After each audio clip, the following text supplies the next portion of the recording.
The Lakers have interviewed former Wizards coach Scott Brooks for a potential spot on Frank Vogel's staff.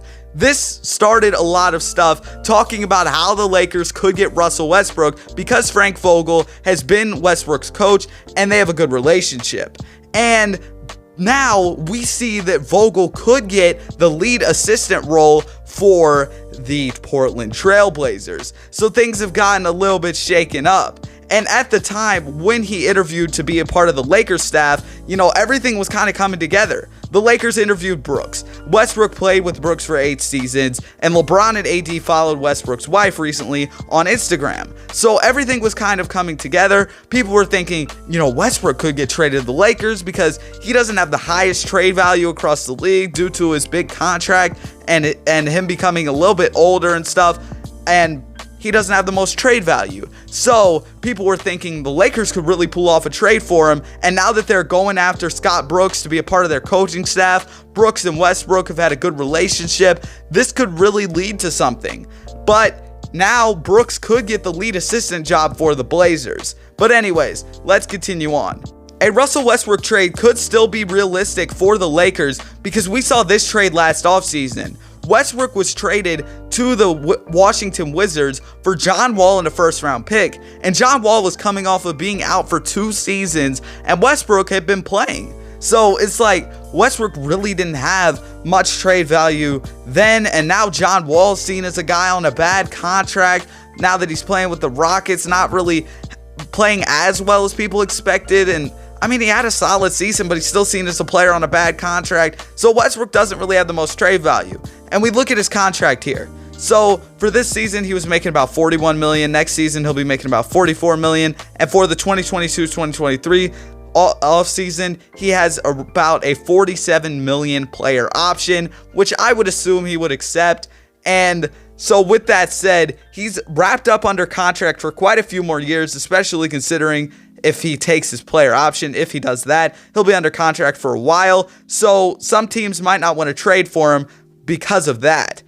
And the Washington Wizards really did have a rough season this year, so they could look to trade Westbrook, but Westbrook's really only going to get traded if they trade Bradley Beal. Bradley Beal averaged 31.3 points per game last season, and the Wizards were still only the 8th seed. Westbrook averaged a triple-double, and they just didn't end up being as good as some may have expected. They did have a good late season run to make it to that 8th seed, but regardless, some people probably expected them to at least be like a 4 or 5 seed. So if Beal ends up getting traded around the trade deadline, considering that he does become a free agent in the 2022 offseason, the Wizards might look to trade him, and then it might turn out to be, they want to trade Westbrook as well, because if you trade Beal, you might not want to have Westbrook. Maybe they even try to trade Beal this offseason, but a Westbrook trade could happen, especially if Beal is gone from the Wizards. And now we're going to look at how a Westbrook trade could go down from this article from Bleacher Report. So, Bleacher Report has the Lakers getting Russell Westbrook for Montrezl Harrell, Kyle Kuzma, KCP, and 2 future second-round picks.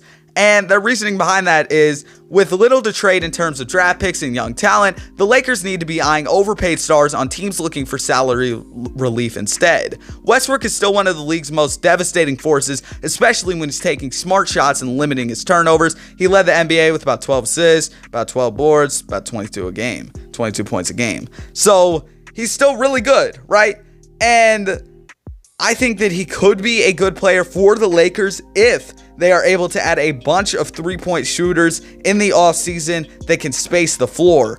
And that will be the main factor in the Lakers succeeding if they add Russell Westbrook. A healthy LeBron James, Anthony Davis, and Westbrook together should firmly be back in the hunt for the 2022 title, and trading for the 27 MVP would mean not having to pay Dennis Schroeder this summer. If Washington ends up trading Bradley Beal before he hits free agency next summer, there's no reason to keep Westbrook around, and trading Westbrook could help the Wizards have more manageable contracts on their roster.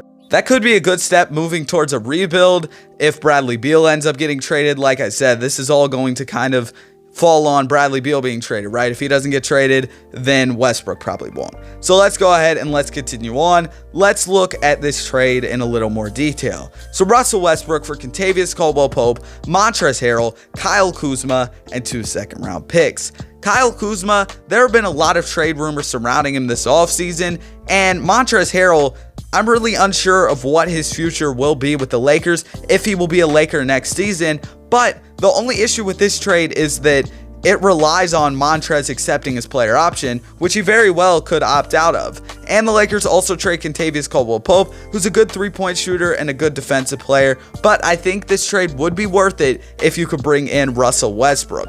Russell Westbrook could relieve LeBron James of some of his ball handling duties, since LeBron is getting older, and having a guy like Westbrook who can play with a lot of energy and relieve some of the stress off LeBron, relieve some of that off of LeBron, I feel like it could really help LeBron out. And yeah, I feel like that could be a beneficial part of this trade as well. Now, let's look at another potential way the Lakers could do this if they don't want to include Montrez, whether that be if he doesn't include his player option or whatever. And an Eastern Conference executive said they'd max Talen Horton-Tucker out this offseason, and he could earn $83 million over the next 4 years, based on if the team has cap room to give him an Arenas rule offer sheet as a restricted free agent. So that's really interesting, right? I feel like Talen Horton-Tucker probably shouldn't be getting that big of a contract right now. I mean, he had a solid season, but I don't think that big of a contract would be reasonable for him. So we're going to look at a trade where the Lakers would sign and trade Talen Horton-Tucker to the Wizards on a 3-year, $30 million deal. So the way this trade would work out is the Lakers would still get Westbrook, but they would give up no draft picks. They would give up Kyle Kuzma, Talen Horton-Tucker, and Kentavious Caldwell-Pope. Now, this trade could happen more realistically because Montrez might opt out of his player option, right? And if Montrez does that, then the Lakers can't pull off this trade. And if Montrez was going to be traded to the Wizards, he probably wouldn't opt into his player option, especially if they were moving towards a rebuild, unless he just wanted a season where he could prove himself and then go into next season and try to get a bigger contract in free agency. That could really be the only scenario where I see that working out. But I feel like this would be a pretty solid trade for both teams, with the Wizards getting 2 younger players in Kyle Kuzma and Talen Horton-Tucker. Now, Russell Westbrook on the Lakers, I think, would be, first of all, just a lot of fun to watch. Westbrook is a very exciting player who plays with a lot of energy, and I think that bringing in his ability to pass the ball, his ability to score the ball, his ability to rebound the ball at such a high level as a point guard could be really beneficial for the Lakers. And having a guy who could relieve some of those ball handling duties off of LeBron could be really beneficial for LeBron.